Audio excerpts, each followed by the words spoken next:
జూబ్లీహిల్స్ ఉప ఎన్నిక వేళ బీఆర్ఎస్ ఎన్నికల కోడ్ను ఉల్లంఘిస్తోందని కాంగ్రెస్ నేతలు ఆరోపించారు. ఈ మేరకు షేక్పేట్ ఎంఆర్ఓ ఆఫీసులో ఎన్నికల అధికారికి ఫిర్యాదు చేశారు.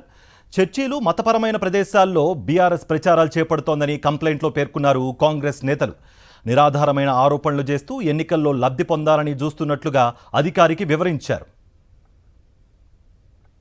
చర్చీలలో తిరుగుకుంటా మతపరమైనటువంటి ప్రదేశాల్లో ప్రచారాలు చేయకూడదని తెలిసినప్పటికీ కూడా ఆ యొక్క ప్రచారాలని వారి యొక్క అధికారపు ఖాతాల్లో ప్రచురించుకుంటా ఓటర్ పోల్ చీటీల గురించి మీ అందరికీ తెలుసు.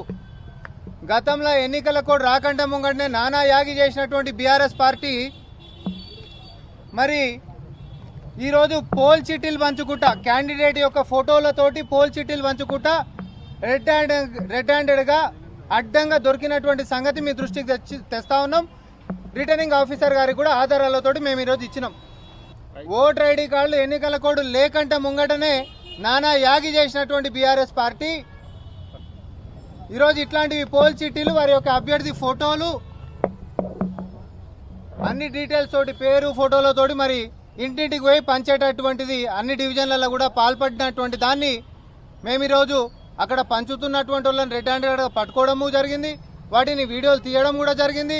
అవే ఆధారాలతోటి మరి ఈరోజు ఎన్నికల సంఘం దగ్గరకు వచ్చి ఫిర్యాదు చేయడం కూడా జరుగుతూ ఉంది.